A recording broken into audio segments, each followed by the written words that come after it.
Praise the lord. April 8వ తేదీ 2025. ఈరోజు దేవుని వాగ్దానము.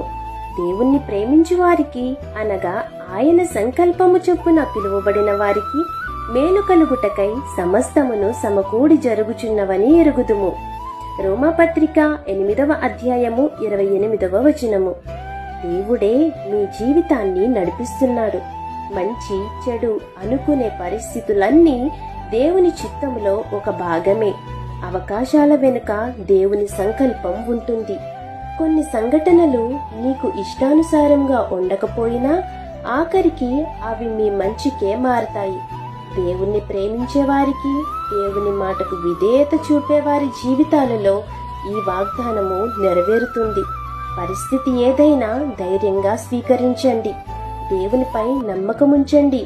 ఆయన చిత్తం ఎప్పుడూ మంచిదే. మీ జీవితంలో ఏం జరుగుతున్నా దేవుడు అది మీ మంచికే మారుస్తారు. కాబట్టి ఈ వాగ్దానం మీ జీవితంలో నెరవేరాలని కోరుకుంటూ దేవుని సువార్త పరిచర్యలో మీ సహోదరి. ఆమేన్. God bless you.